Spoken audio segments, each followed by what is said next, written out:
Welcome back, everyone. As you just seen, we did the floor in, well, the passenger side floor in Dolly. Well, now we got a new one here. This new one is a 1976 Ford F-250 Highboy. And this truck it's currently, it's owned by Hannah and Colton's, I think it's Hannah's dad. He's the one that owns this. And the plan for this truck is, so it came to us for something super easy and simple. It just came to us for an oil pan gasket. So, quick, simple, easy breezy, beautiful. And, yeah, so the plan is to get that done. The only issue is, and I'll show you right now. Alright, so the issue with doing this oil pan gasket isn't because of the oil pan, but the fact that these headers get in the way of the oil pan bolts. So, I think it's mostly this side that gets in the way. Yeah, it's up there. So, I do have to pull the headers off, unfortunately, but luckily, once those are off, everything's pretty self-explanatory. So, yeah. But everything is just so greasy and dirty, so that's fun. So, yeah. So I guess we should get started on this. So, yeah. All right, I got the header unbolted, and it was only held on by 5 out of the 8 bolts, so that was fine. I just started draining the oil out of this, and to my surprise, some water came out. So, not a lot, like maybe 4 to 5 drops, but there was water that came out, so I might advise that to Hannah, and I might open the radiator to see if it's happened to be mixed with oil or anything, because that's ungood. But and I'll drop the pan to see if, obviously when I do the oil pan gasket, but I'll drop the pan and make sure everything's good there too.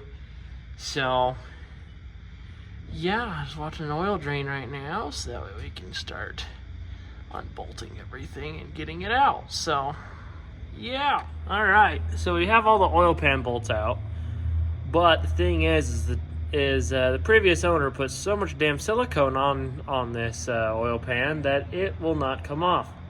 So, the plan is, like, I can't even get a screwdriver in and pry it off.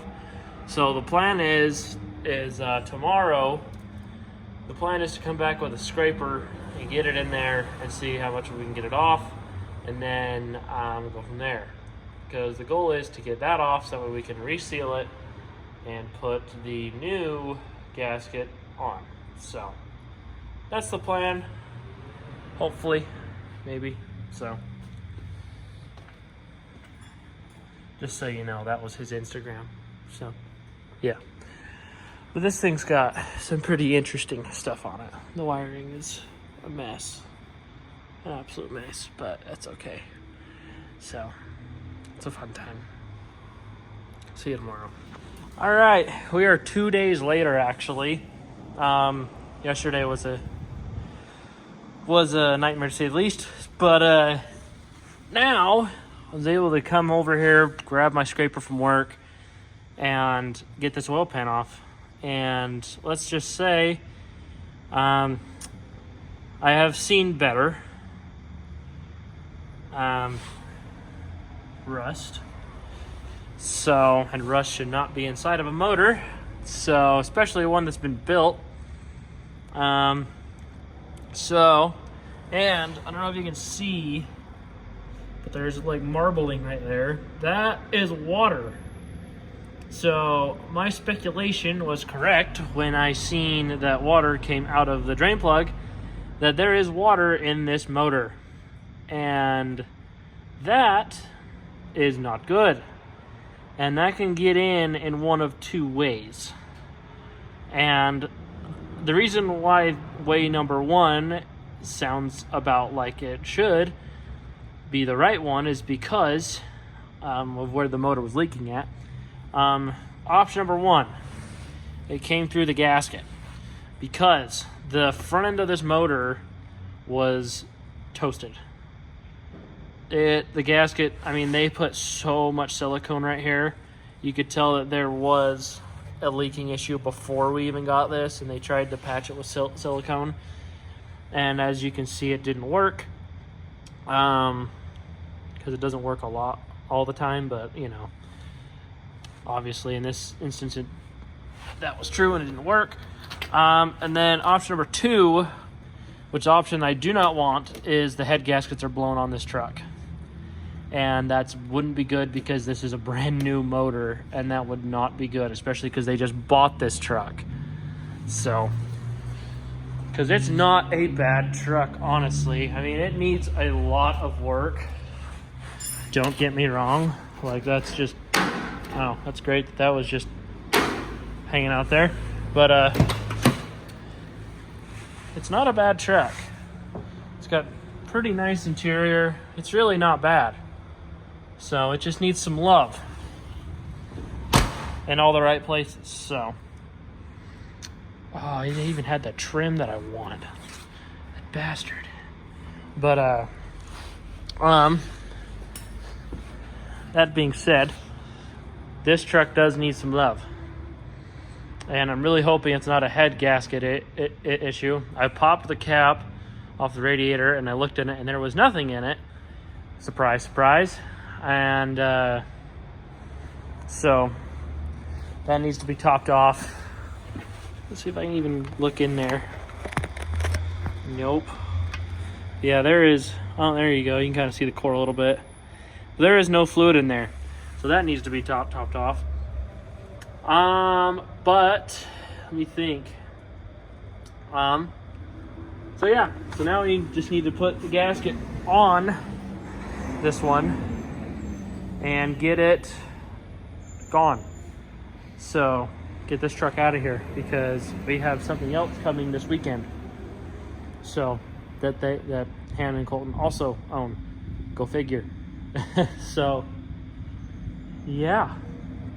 So now we got to get this done. So the plan is to take this back up to the house, get the gasket on it, get it sealed, and then come back down tomorrow and put the pan back on. So, and top it off with oil and everything. That's sweet and nice. So, yeah. Fun shit. So, see you tomorrow. All right, we're back. Got the oil pan gasket sealed. Just need to get just a light bead of silicone on it. Remember, light bead, not heavy bead, light bead of silicone. Remember, it's important. So that way we can get it nice and sealed up in there, get ready to go. Well, it's currently 30 degrees and snowing.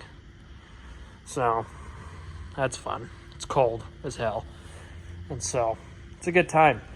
But important thing is we make sure we don't get any snow in the oil pan.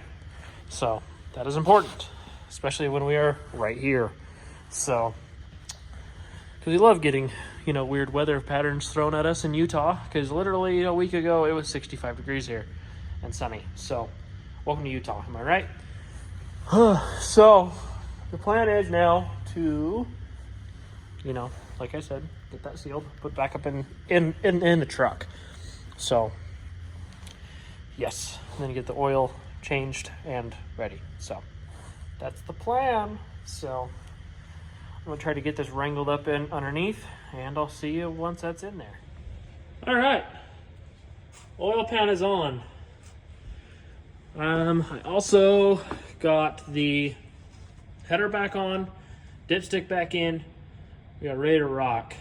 Now I just need to put oil in it. I got the filter over here. I topped off the filter before I put it on because it's important to run, especially these FE motors. It's good to run oil in them before you it's good to run oil in the filter when you do an oil change, because these FEs don't have good oiling systems unless they've had the oiling kit done. And I just assume this one has not, so that's why. And it's mostly necessary for a lot of motors, It's just this one's easy because the filter sits like this and not like this or like this or like this.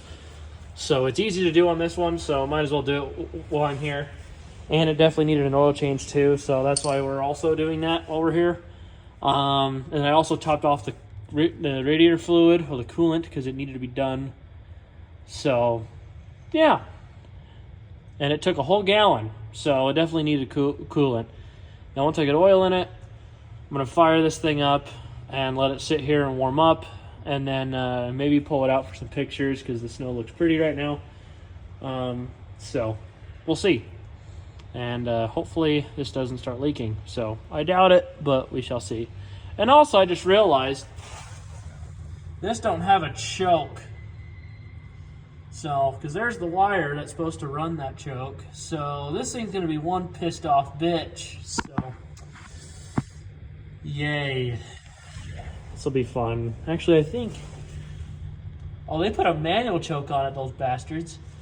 But, I would have stuck with the electric choke, but that's just me. But, yeah. So this will be fun.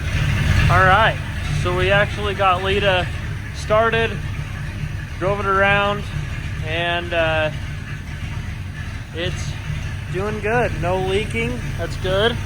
The snow did get on this truck, because it did sit out there for a little bit. This thing is a cold bitch. Not having that choke or having the manual choke does not help this truck whatsoever. So I will tell them if they ever want to make this truck run good when it's cold, then I will recommend doing an electric choke on it.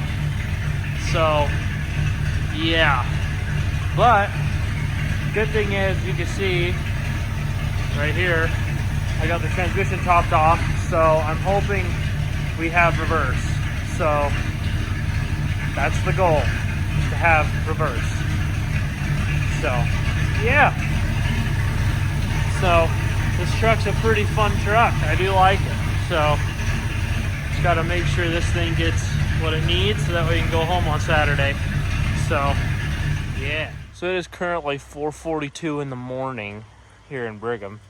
And I just had to go rescue Radio Girl from the hotel parking lot over there because I didn't want her to get McSmashed last night. So yeah, but something also wild happened. The dome light on this side started to work. So now it works on this side. So that's good and cool. So yeah. Can never stop this damn truck, I'm telling you. This thing is absolutely indestructible. Absolutely indestructible. All right, we are back. And now that it's past Valentine's Day, I can actually officially show you this. This is the Marty report for Fantasy Girl.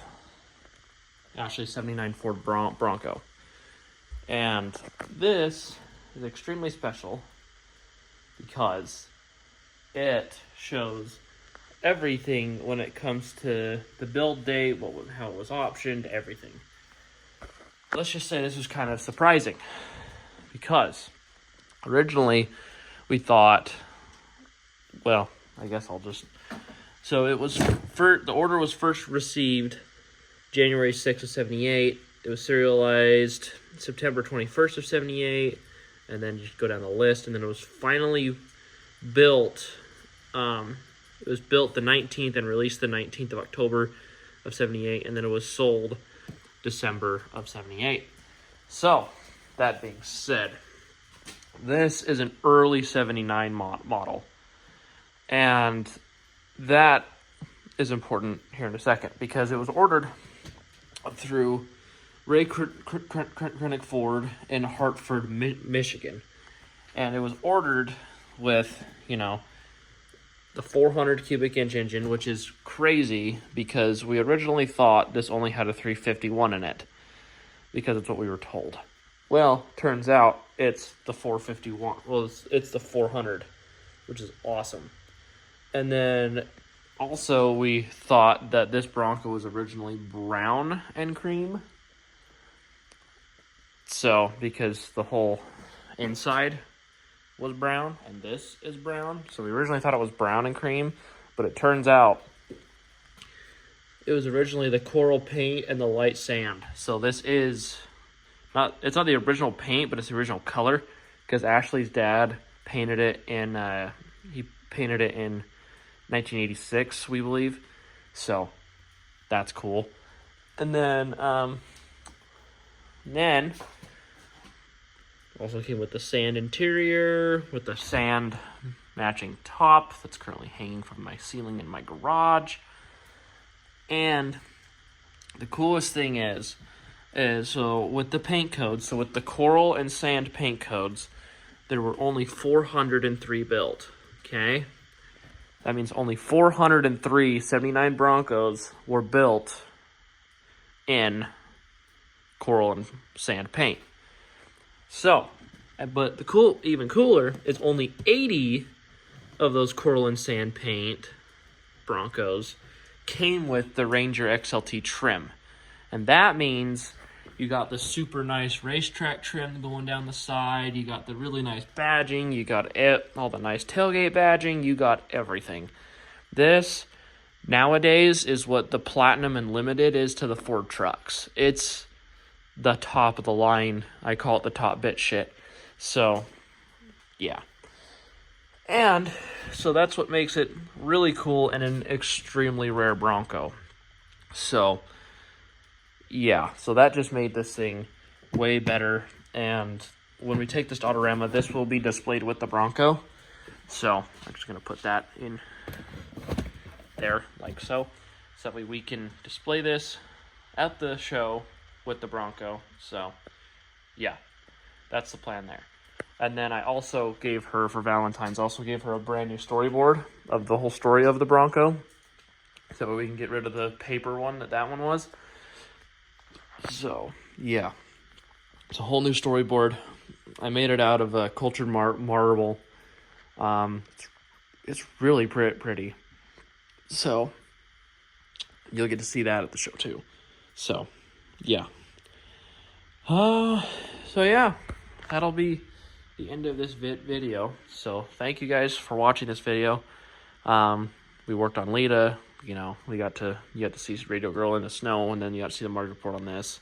So it's another short one, but that seems to be the better way to do things. So yes, thank you guys. Remember to like, really comment on these videos. It's what builds the crowd and everything. So please and thank you. And we'll see you on the next one.